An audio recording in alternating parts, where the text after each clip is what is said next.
La economía. Se ha invocado aquí el tema de ponderar qué conviene frente a una crisis que nos ataca por todos lados, la educación, la salud, la economía, que es la peruana es la economía más afectada en el mundo, y están los estudios internacionales, ¿no es cierto? Ponderar eso versus la conveniencia o no de la vacancia en esta coyuntura. Y muchos se han pronunciado en la necesidad de permitir que el gobierno continúe su trabajo, habiendo ya convocado elecciones, para no sumar una crisis más, porque lo que se necesita es a todos trabajando para precisamente enrumbar la economía hacia la reactivación. Alejandro Indacochea, economista, está con nosotros para hablar del tema. Alejandro, bienvenido, buenas tardes. Buenas tardes, Pamela, gracias por la invitación. Bien, quisiera primero conocer tu impresión de esto que hemos visto en las últimas 24 horas. El pedido de vacar al presidente de la República, nuevas revelaciones que apuntan al presidente del Congreso, que sería el llamado a asumir interinamente la presidencia si es que esta vacancia procediera, y en general la posibilidad de tener un gobierno descabezado, con un gobierno de transición, con elecciones ya convocadas. Mira, mi opinión es que los audios ponen en evidencia que hay algo no claro. Tráfico de influencias, ocultamiento de pruebas. Esto no se puede ocultar, negar. Hechos que sin duda deben ser materia de investigación por el Poder Judicial, y el presidente va a tener que responder por ellos después del 28 de junio. Al escuchar a Richard Cisneros en la mañana, este señor, evidentemente la Fiscalía debe iniciar una investigación de oficio con el señor Manuel Merito y el señor Edgar Alarcón, porque hay indicios de que evidentemente ha habido un complot, y eso está señalado con una inhabilitación por 10 años. Esto hay que dejarlo en manos del Poder Judicial. Más aún diría que el Congreso no está, en estas circunstancias donde ellos están involucrados, no están ellos honestamente preparados para hacer una investigación sobre este proceso. La figura de la vacancia presidencial, mira, en este momento, en la actual crisis económica, sanitaria, política, social, sería verdaderamente irresponsable vacar al presidente. Para mí no se dan cuenta realmente de la situación de emergencia nacional. Más de 30.000 muertos, 2,5 millones de personas que han perdido su empleo, no existen camas UCI y la gente prefiere morir en casa. La vacancia con 7 meses antes de las elecciones haría un gran daño al país y nos generaría una inestabilidad, con lo cual se agravaría pues la situación actual, ¿no?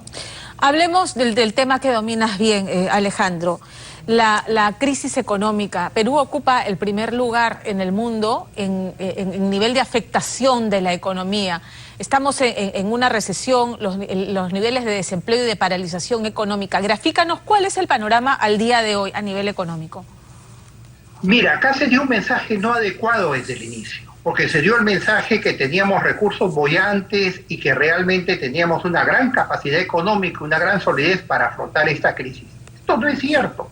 Esta crisis está afectando a todos los países desarrollados, en desarrollo, ha hecho colapsar los servicios de salud. Hoy en día la situación realmente es complicada. Tenemos en el ranking de caída económica, estamos en primer lugar. La recuperación va a ser una recuperación muy lenta. Estamos hablando 8 o 10 años. Los pobres han aumentado de un 20 a un 30%. 3 millones más en situación de pobreza. Hay más de 2,5 millones que han perdido su empleo. Entonces, acá en este proceso tenemos que ser muy cuidadosos. Nosotros hemos insistido con que el Ministerio de Economía tenga prudencia, cautela en los gastos. La prioridad debe ser salud, emergencia. De ahí se complementa con atención de emergencia a aquellos que requieren esa asistencia social, alimentación, que debe ser repartido con canastas familiares, ¿no? Y comedores populares con las iglesias. Esa es la primera prioridad, la gente tiene que comer. Y posteriormente ir tratando de ver aquellos sectores que generan empleo y reactivan la economía. Pero tiene que haber una visión estratégica porque no sabemos cuánto va a durar esta crisis. Bueno, se estima y la OMS ha dicho que la vacunación masiva no será posible sino hasta el 2022, lo que nos deja entrever que todo el próximo año viviremos bajo estas condiciones, ¿no? De probablemente cuarentenas más focalizadas, distanciamiento social, mascarilla, todas las medidas hasta que no seamos vacunados, lo que supone de todas maneras que la dinámica económica no va a ser la misma hasta dentro de año y medio, 2 años. Y ante ello tenemos una amenaza de una nueva pandemia, que es la pandemia del populismo. El populismo, permíteme comentar, ofrece soluciones mágicas, soluciones de engaño que ni ellos mismos entienden, como sucede en el sistema con la ONP. Ellos no saben ni cómo funciona, porque no hay una cuenta individual. Este populismo ofrece gasto público impresionante, todo es gasto público, pero no se preguntan de dónde salen los recursos y después generan déficits monstruosos que nos generan inflación y crisis como sucede en muchos de los países bolivarianos. Todo lo viene el Estado. Acá hay una irresponsabilidad histórica porque lo peor que nos podría suceder es que, Pamela, lleguemos al próximo año, nos quedemos sin recursos y con una pandemia que continúe. Hace unas semanas conversaba con el exministro Torne y él decía que frente a estos proyectos que has mencionado, ¿no es cierto? Porque lo que motiva a los congresistas que han planteado el retiro de la ONP, la devolución del dinero de la ONP o el retiro del 100% de las AFPs, la gente está desempleada y tiene que comer. Entonces el ministro Torne planteaba, tenemos que seguir entregando bonos, tenemos que seguir asistiendo a la gente desempleada para que no tenga que salir y buscársela donde se va a contagiar y que más bien se le acerque el alimento, el bono, hasta que la economía vuelva a echarse en marcha y pueda recoger a esta masa desempleada o parte de ella. Estoy de acuerdo, y más aún yo agregaría lo siguiente. Un error grave ha sido hacer las colas en los bancos. Las colas en los bancos hoy día en el mundo moderno, simplemente con mi DNI en mi celular me abren una cuenta para acercarme con el cajero que funciona 24 horas. Pero acá ha sido la inversa. Hemos actuado en una situación de emergencia nacional con una banca de 30 años atrás, 40 años atrás. Claro. Y en lugar de abrir más cajeros, se cierran oficinas. Entonces, ahí, evidentemente, con esas colas, era un maltrato muy fuerte a la gente más necesitada, ¿no? A los mayores. Esto tiene que ser replanteado. Pero tenemos que seguir dando esa ayuda social de emergencia. Esa es la prioritaria. No va a haber recursos para todo, Pamela. El Estado no es infinito, ningún país lo tiene, menos nosotros ahora. Esto es una guerra, y en una guerra tenemos que priorizar atención a los heridos, salud, y alimentación. Después viene lo complementario, ¿no? Hoy hemos escuchado a algunos congresistas reclamar que así como se ha puesto en agenda el proyecto de impedimento de postulación a sentenciados en primera instancia, que enhorabuena ya se aprobó, que se ponga a debate el retiro o la devolución del dinero de la ONP, el tema de las AFP, el tema de congelamiento de deudas, el tema de fijar la tasa que cobra el sistema financiero, digamos, todos estos proyectos que están encontrando oposición en este gobierno, que nos estamos jugando la posibilidad de que salga producto de la vacancia si prospera. ¿Qué impacto tendrían estos proyectos que hemos mencionado y de los que tú también has hablado? Acá tenemos que ser muy cuidadosos. Primero, estoy impresionado con lo que ha hecho este señor Richard Cisneros, porque los ha obligado a votar de inmediato. Alguien que nunca lo hemos logrado ni con la opinión pública ni el gobierno lo logró. Hay que reconocer que Richard Cisneros ha tenido un mérito, los obligaba a que voten hoy día de inmediato. Ahora, concretamente lo que están planteando acá se tiene que ser muy cuidadoso. No es cuestión de intervenir el sistema financiero. No es cuestión como un irresponsable plantea, vamos a quemar bancos. Esa no es la opción. Y desde acá hago llegarte el maltrato que ha estado sujeta a la ministra de Economía, que 3 días continuos, digamos, descalificando la que no le interesa la opinión de técnicos y poniéndole adjetivos.